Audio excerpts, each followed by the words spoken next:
So 12 years of economic stability has seen Brazil now become a great economic powerhouse. The country is really taking off. The good part of this is social standards are improving. The downside of this is that there is a great big difference between the rich and the poor classes because now things are becoming more and more expensive.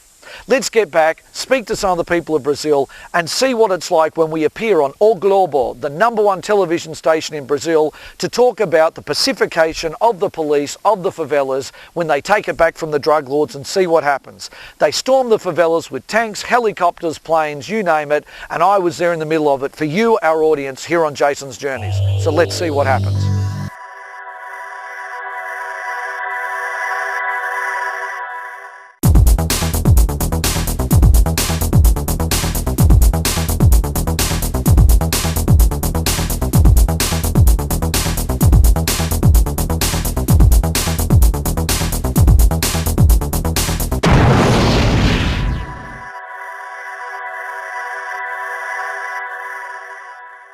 If you're watching last week, you would have seen us go to Rocinha, the largest favela in all of Brazil. We'd gone there on the last day that the drug lords were controlling the favela before the military and all police were coming in the next day to take it back.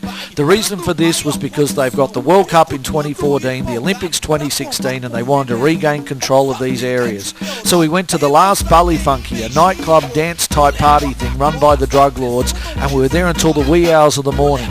We'd been woken up by helicopters the next day. The pacification had begun and on came all kinds of tanks, military vehicles and soldiers armed with guns. The BOPE, the police, had arrived ready to take back the favelas and were doing house-to-house searches looking for all the drug lords. The pacification had got underway and, well, it was a serious time, so let's continue Jason's Journeys from there, shall we? Okay, so behind me the pacifying of Rocinha and Vidigal has begun. As I said before, they're both controlled by Amigos dos Amigos, was the name of the traficants, the drug lords. So they've come in with tanks, helicopters, it's been wild, guns everywhere, sniffer dogs have come through our hotel and many others. You can see some of the tanks behind me. Crazy times. So just remember this date, 13th of November, the pacifying of Rocinha and Vidigal.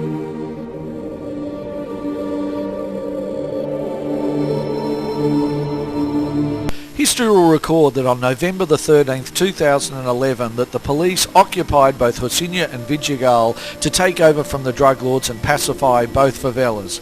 Around 7 a.m, the chief of the military police, Colonel Neto, made the official announcement. Local media reported that the situation was under control in Rocinha and that there were no incidents or shots fired.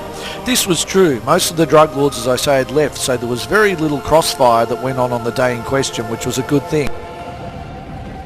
Operation Choc de Paz, Shock of Peace, got underway at 2:30 a.m. in the morning and the media were there en masse. This was going to be even bigger than the pacification a year ago at the Complexo de Alemão that you saw in last week's episode of Jason's Journeys. According to the security police, about 3,000 military, civil and federal, had turned up along with military Marine Corps which participated in the operation backed by 4 helicopters. The commander of the Special Operations Battalion, BOPA, Lieutenant Colonel Goncalves, said that nobody was arrested during the operation. He said that the police were in various parts of the community making inroads and looking for drug dealers and arms and ammunition.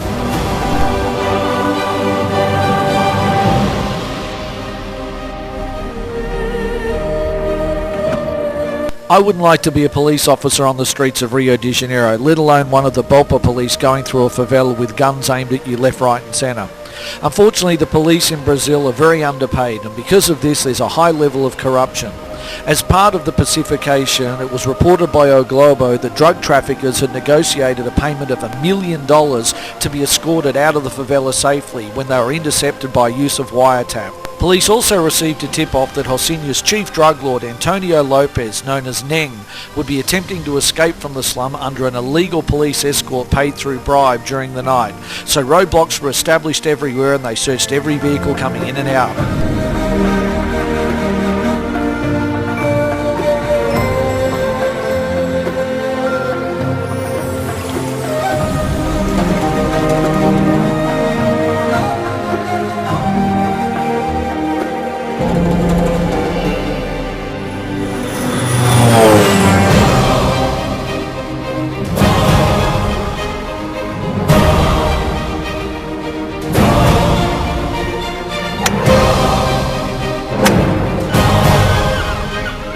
Upon hearing that a gringo was going around with the military police without, shall we say, any kind of bulletproof vest, which is typical Jason's Journey style, the media from O Globo, the national network there, the #1 news team, turned up at the favela at Vidigal. They interviewed not just myself but all the other guests staying there and asked them what they thought about the Pacification. Of course, my views weren't particularly popular. I tried telling them that although it was great that they were taking back the favelas and getting control, there hadn't been any real problems with the drug lords being in charge either. I'd been in the favelas many times over the year, I told them, and had said to them that it was actually quite peaceful and I felt always safe and secure in the favelas even when the drug lords were running it. Now, O Globo are a very pro-government news team, so they didn't like my views whatsoever, so when it got to the air, I won't bother showing you because, shall we say, it was severely edited. But needless to say, I could see on the journalist's face that she didn't like what I had to say. In Brazil, these issues are always very difficult. People who've never lived in the poor areas are very much in favour of this militarisation of these areas. I can understand it because with the Olympics and World Cup coming up, you can't have large amounts of land controlled by the drug lords. But using the excuse that somehow the drug dealing was the reason for doing this is a load of rubbish. But it didn't matter one way or the other because for us there in Vidigal as well as those in Rocinha, they were going to go about their everyday business no matter who was in charge. And for most people, they just went back to their business within a couple of days as if nothing pretty much had happened.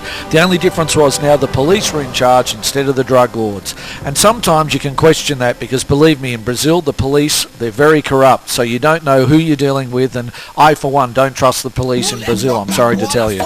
So welcome to the new Brazil. Coca-Cola, só pressão não desenrola. Corpinho de sereia é avião.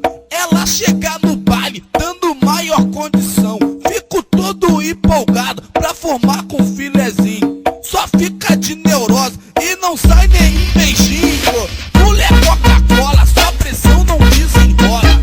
Mulher Coca-Cola, só pressão não desenrola. Mulher Coca-Cola, só pressão não desenrola. Mulher Coca-Cola, só pressão não desenrola. Corpinho de sereia é avião. Ela chega no baile dando maior condição. Fico todo empolgado pra formar com filezinho. Só fica de neurose e não sai nenhum beijinho. Mulher Coca-Cola, só pressão não desenrola. The police outlined to me that somewhere in the vicinity, they claim, of $50 million a month, 100 million real, was going through the drug lords in the favelas. Obviously, as I mentioned before, the fact that they announced it a month in advance meant that most had escaped, but just as we were finishing the movement, we heard over the radio that the #1 drug lord, Neng, had been captured by the police and was being thrown in a military car. At that point, the media gathered en masse as they captured that classic moment when the #1 drug lord in Brazil was taken under arrest and put behind bars. It was this capture of Neng the drug lord that brought the Pacification to an end and ended my time in Brazil before heading out on to Buenos Aires, which you'll see after the break.